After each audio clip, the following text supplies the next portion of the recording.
Hi everyone.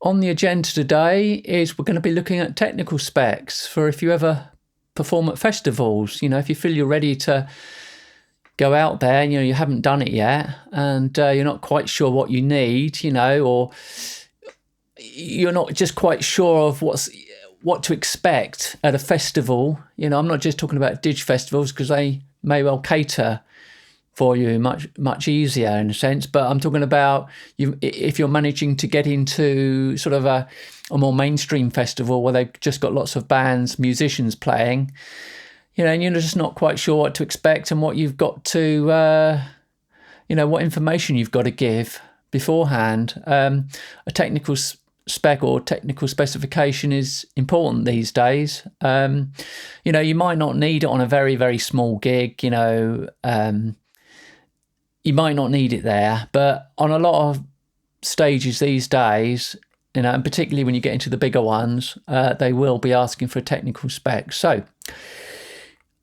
this is important. So one of the things to think of is to be prepared. Now, the reason to be prepared for it, don't just go along, take your Didge and think, right, everything's going to be fine, because you want to get your sound as good as possible, and hopefully the sound engineer is going to enable that, his end or her end.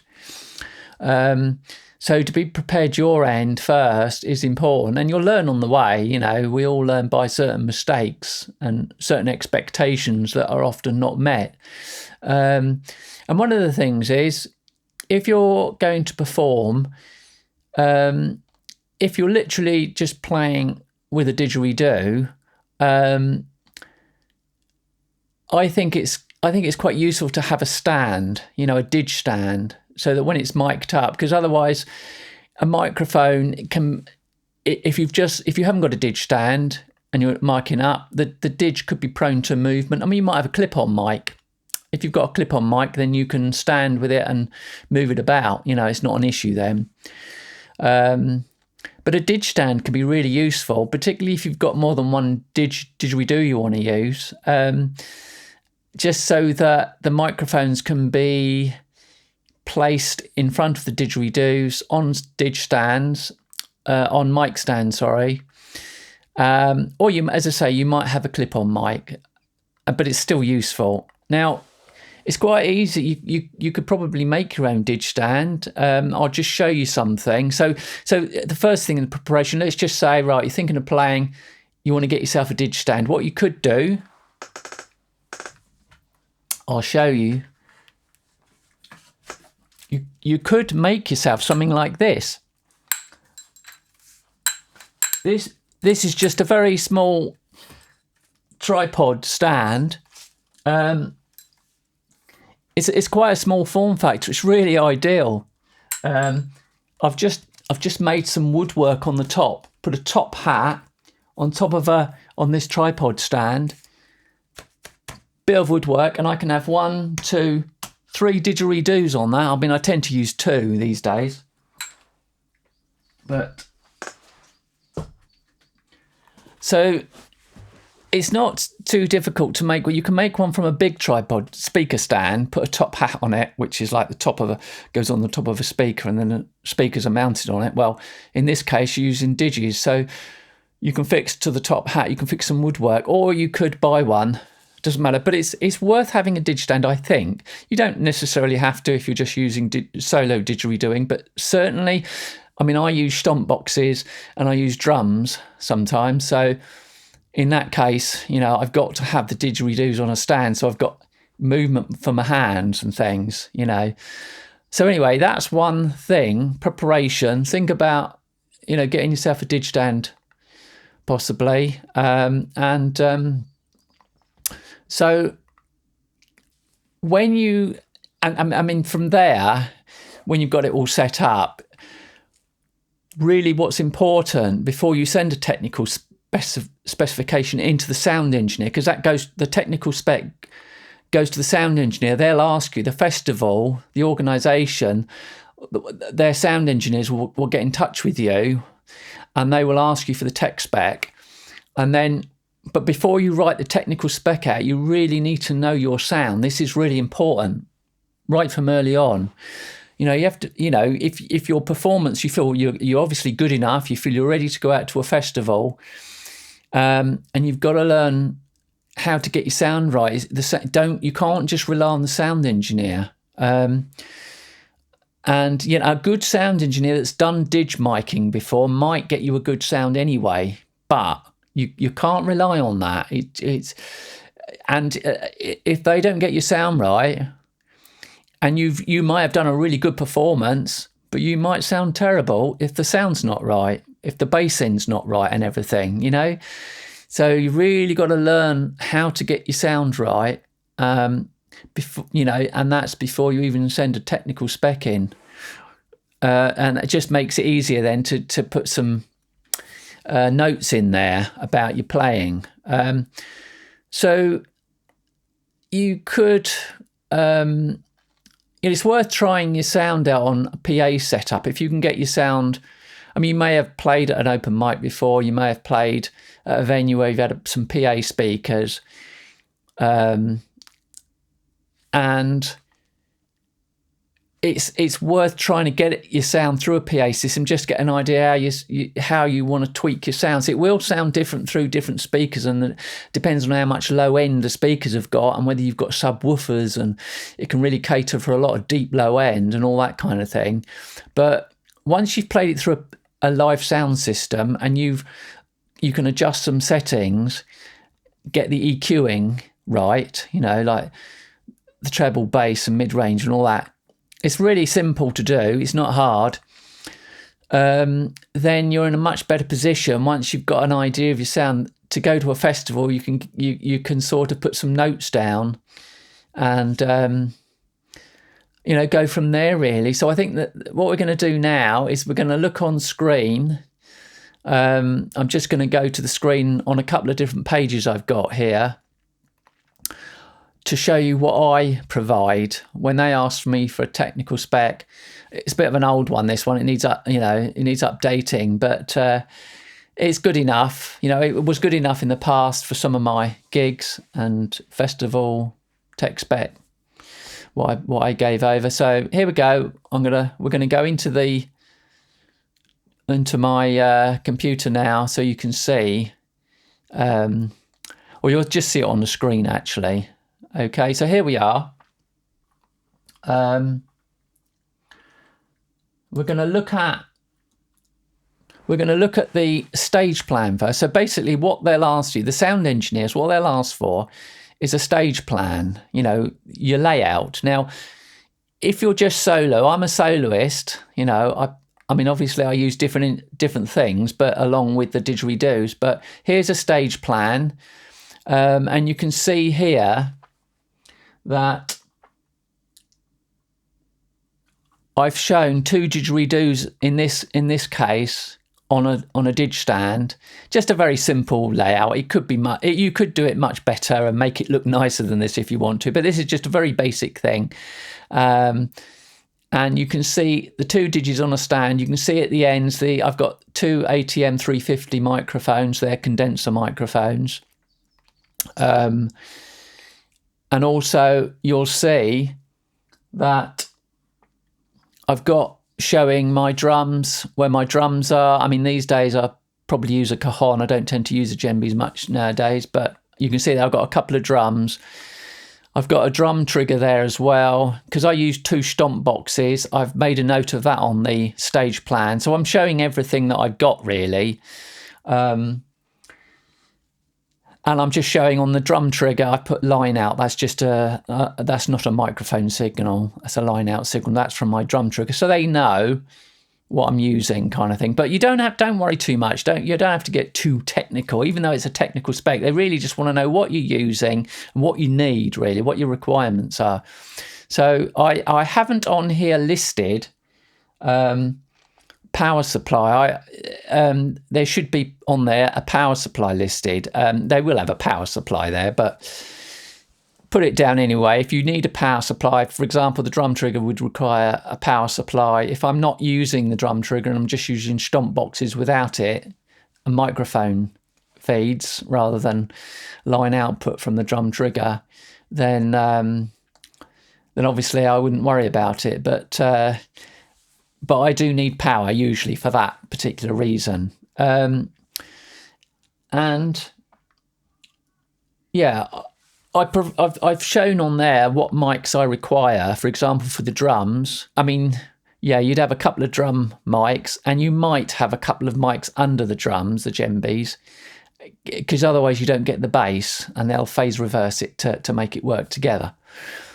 So, and that gives you a lot of deep bottom end. But if you're using, I mean, these days I might use a cajon, and so I just, you know, I might use a couple of mics for that, you know, one for the bass and one for the top of it. And I'd have that written down on the technical spec. But so an update of this, I'll probably have the cajon on it next time instead of the djembe. So that's that. Note at the top right hand corner there, I've got email and telephone number. Always put your contact details on the sheets that you provide. And in the past, my thing used to be a little bit more elaborate, and I've cut it down, and I'll explain why in a minute, why I've tried to make it simpler. So that's that. Oh, there, you'll also see on the screen there, a vocal mic. I have a vocal mic there because I want to speak into a vocal mic, so I want one of those. And I use that for the mouth harp. So I've made a note on the screen there on my technical spec that I use that, so they know that'll double up, you know. And I use the drum mics there. I was using for my shakers, percussions. You know, when using my percussive shakers, I'd use the drum mics. So they wouldn't necessarily be clip-on mics, but that's how I worked it out. I might use sometimes I'd use a vocal mic for that, you know, depending. So. But this is what you've got to work out. You've got to work out where everything is, what you're using, before you go and play live. Because when it happens, you don't want to be wasting time. I can tell you sometimes you ain't got a lot of time to get on and get your stuff on. And it could be stressful. That's the only stressful bit of it, is getting on, getting your stuff set up, because you want your sound to sound good. So what else? You can see the monitor at the bottom there. The monitor's in the front. The two ATM 350 microphones. I used to use this, the AKG C419.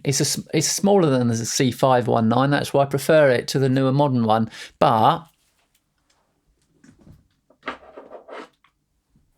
the ATM 350s, I prefer them because they have a more natural sound to them. And they've got a good low-end response as well, although I'm not looking for a lot of low-end response, but it's just good low-end response on it. So these are pretty good too, the ATM 350s. You can use dynamics or condenser mics, whatever you prefer. And the reason I use condenser mics is because of some of the overtones, the sort of what I call the more subtle nuances of the overtones, the top end frequencies I capture with the condensers better. So, you know, but you might not need that. So there's another, oh, here we go.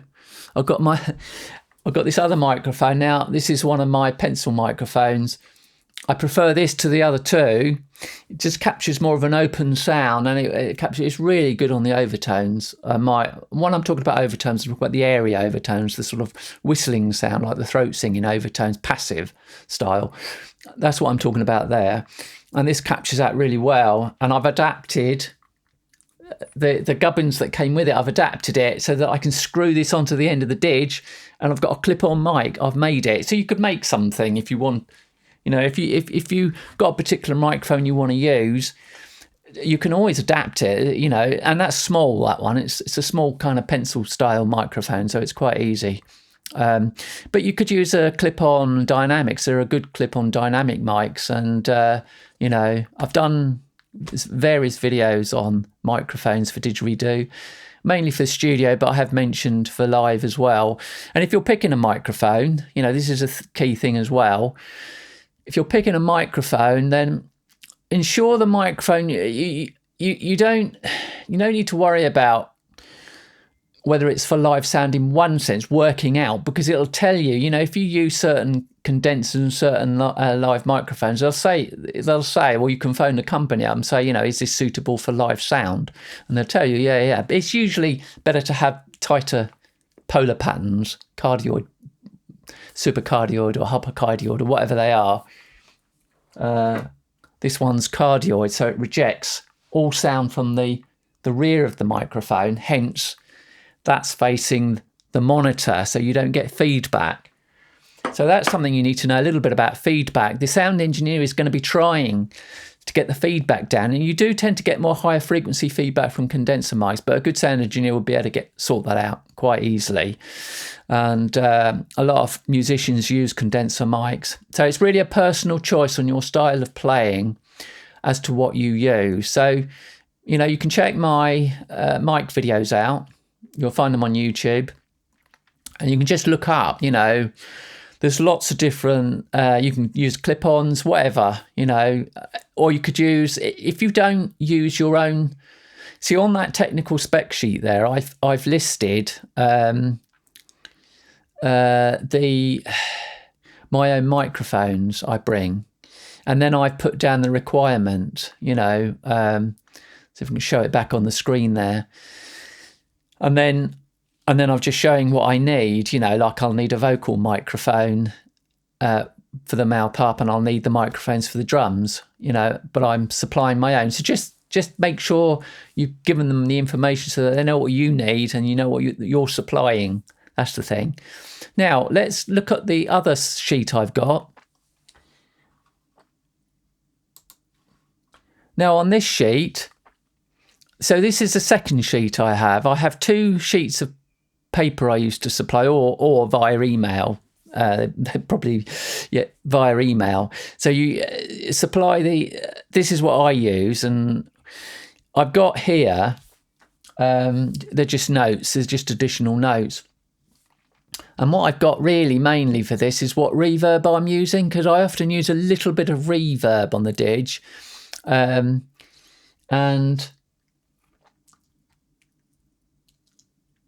I've put it for the drums, you know, a small amount for the drums. I put some for the didgeridoos.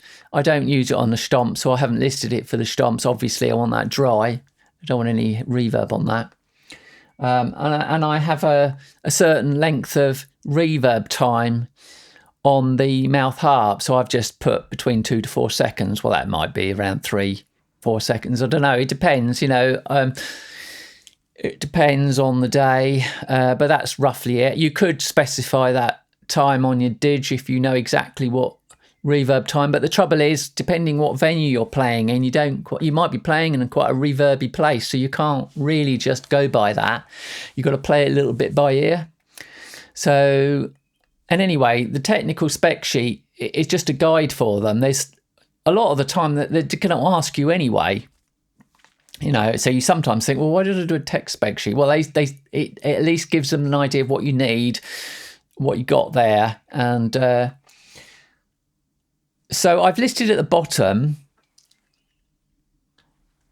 I've just put, you know, Didge is my main instrument, you know, because a lot of the time, if you've got instruments going, particularly if you've got vocalists, I mean, that is the main thing. But didgeridoo isn't often seen as the main instrument, so I've actually just specified it there as the main instrument, and the around which the other drums and that need to be integrated into, so that, you know, he gets an idea. Then the Didge isn't just pushed into the background. And I've also put crisp sound. I've described roughly what I want. I'm not.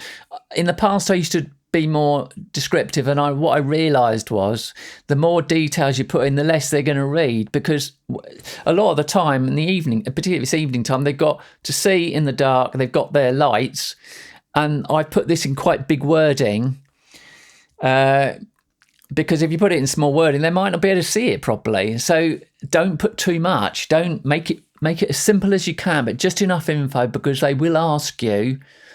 They will still ask you what you're requiring sound-wise, and what will happen, you'll be listening to the sound in the monitors.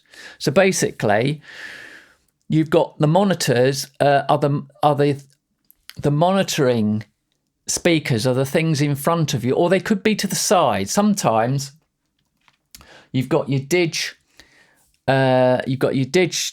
you know, on your dig stand, and in front of your dig stand, you've got the monitor speaker. Sometimes it's there. Sometimes it could be to the side. Sometimes it could be right further right round to the side of you, like right at the side of your body. I've had it there before. You put the microphones up fairly close to the end of the mics, particularly with clip-ons. You know, you can't really space them out very far, and you don't want to, because you don't want too much feedback, because they're always trying to get the feedback down. So hopefully that makes sense. So yes, basically you've planned your system, you've got the stage layout, you've got your extra notes here, let's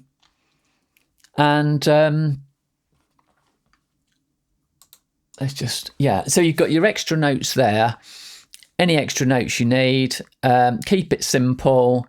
That's basically it. That's all you really need. And the rest on the day, at least they know roughly what you want, and they'll be ready to go as soon as you go on. So now, depending on which festival you're playing at, and it will depend on how much time you have to set up. Sometimes, hopefully you'll get half an hour.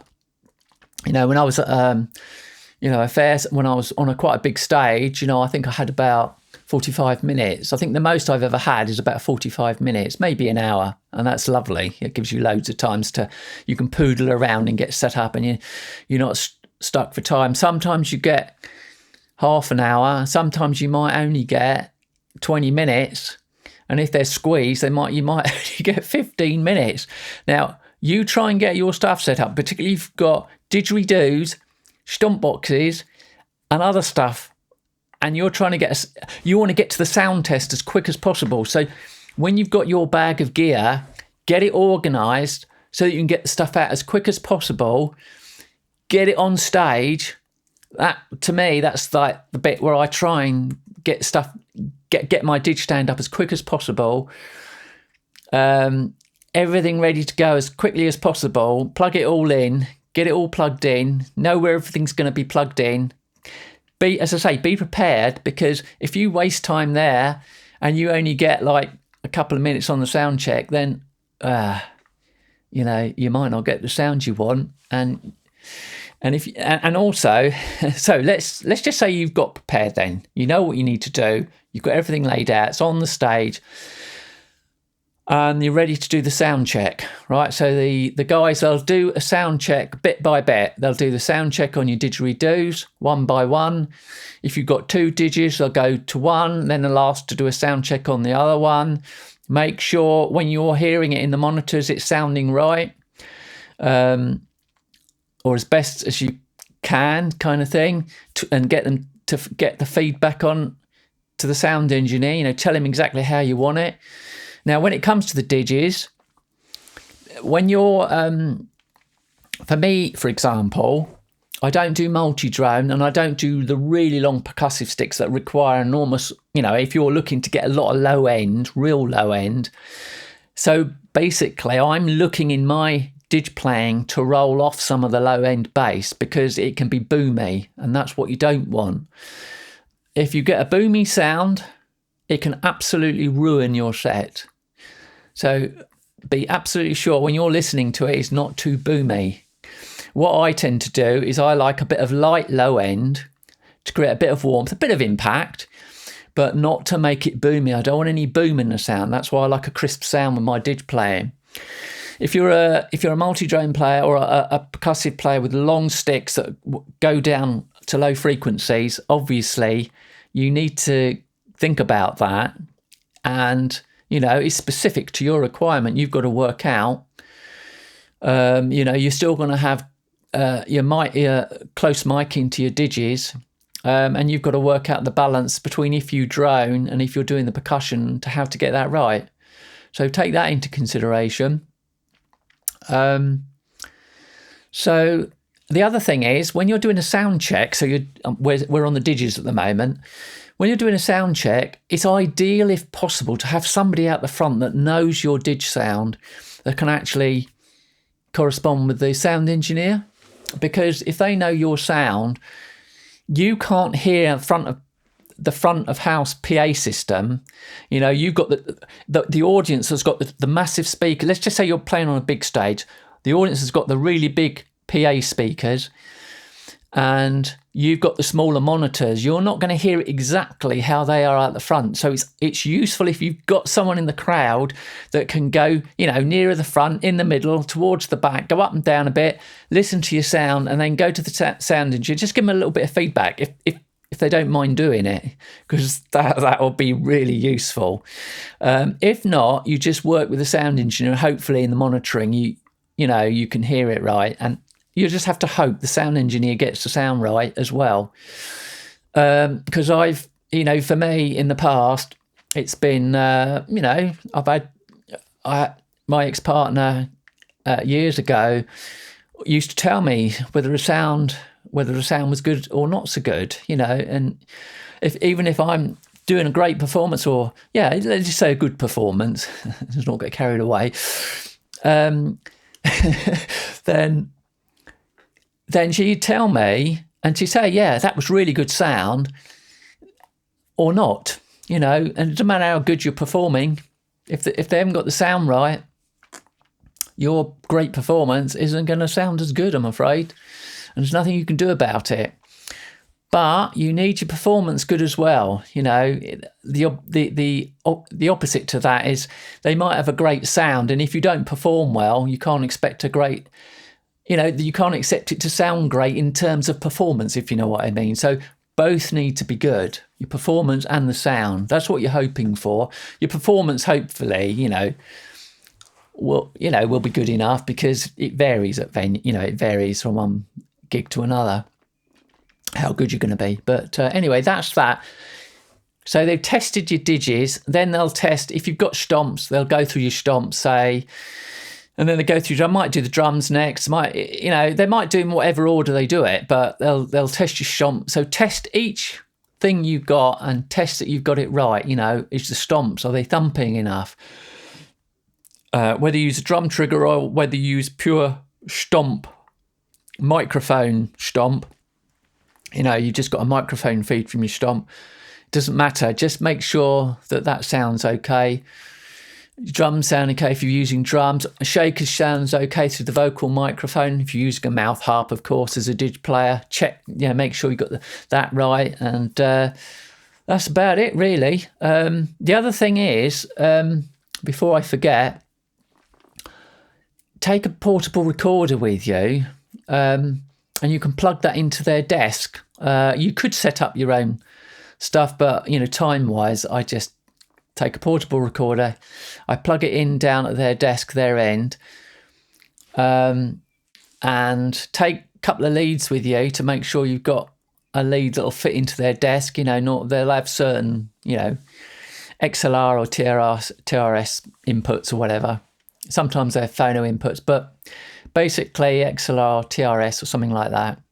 So just take a couple of different leads, adapters, to make sure you can plug it in if you want to record your set, and make sure if you are recording it, I would suggest not to go over minus 12 decibels on the, you know, on the dBs, minus 10 max, but minus 12 is pretty good. And that's on peaking. So if you don't know what I'm talking about, you'll have to look that up, or, you know, as I say, I've done plenty of videos on this stuff. But that's basically it for technical spec. That's really all they need, and the rest will be done on stage, but at least it'll give you an idea of how to be sort of a bit more prepared. And, you know, by doing it, you will go to one festival. I mean, you might do a small festival. Oh, here's another consideration. You know, depending on what size stage you're playing on, if you're playing on a small stage, you might have small speakers. And to be honest with you, I mean, Dig can sound good on, say, 10-inch speakers, but you won't get much bass. There won't be much bass. 15-inch speakers, PA speakers, you get a bit more bass, you get a bit more welly, you know, a bit more thump on a stomp as well. Stomps don't really work well on, you know, 12, 10-inch speakers. It's not very good. 12, you get a bit more, but hopefully, if you're getting on a bigger stage and you're getting some subs and things, subwoofers and things, then then you can really get those bass elements, you know, drums and stomps to really kick out. And even the bass on the Didge, you know, if you got it light, maybe got it light enough, but just enough, it'll create a nice low end sound on that as well. But yeah, also, if you are setting up, say you're a multi-drone player and you want really low frequencies, you just have to accept the fact if you're playing on a stage, a small stage with small speakers, and you don't have the low end frequencies, you know, you haven't got subwoofers, you know, you're not going to necessarily get the sound you want. So you've got to think about this ahead. This is why, as a Didge player, I have in the past asked the sound engineers what sound system they're using, and that's really useful as well, because that then means you know what you're going to be playing on. You can look up their system, you look up the speakers, you can think, okay, this is what I've got to work with. It gives you a much better idea, you know, on what you're going to get from it, really. Yeah, that's kind of it. Anything else? That's the recording, sound system, performance. Don't be frightened to play on a small stage, and don't be frightened to play it on a big stage, because it's both the same. The big stage is much more fun because you will have the Didge sounds awesome through a big PA system when it's set up right, and that's why you got to get your technical spec right. You got to work on your sound before you go to the festivals to make sure you can get it, you know what you're doing, and then you can pass the sound description over to the sound engineers so that they know what you want. And then if the sound engineer is good enough, they can also, you know, use their own ears to get the sound right as well, you know, along with somebody else maybe you have in the audience. So anyway, I hope that's of some value. I hope it's useful, you know, if you're venturing out. It's great fun to go play live, and, you know, be careful of your expectations, because one last thing I'll say, yeah, be careful of your expectations, because if you're performing at a live event, you know, I've performed at some small events, I performed at some big events, I performed once for the Leicester Tigers rugby club up north from Cornwall. And when I performed there, I thought, oh, this is exciting, you know, playing for them. I went up and I did think beforehand, I thought, I wonder what PA system they're going to have. And I did wonder. And when I got there, it was the tiniest little PA system. And I thought, right, and this is what you've got to be careful of. Be careful of your expectations, because if you're expecting a really good PA system, you might not get it, you know. And, you know, I managed to get a good enough sound through the little speakers, but I couldn't get much bass, and the drum beats were lost, really. So this is what you have to be aware of. You could even take your own PA, but normally if you're performing and they're providing it, you know, you just go with, you know, I would just go with what they're providing. But there is that option to take your own stuff as well if you wanted to. But normally at festival, you won't have that problem at festivals, you know, and bigger festivals. It's all catered for, and you get all the, you know, you got all the different stages. So anyway, that's it. I'm going to leave it at that. Get to work on your technical spec, and good luck with it.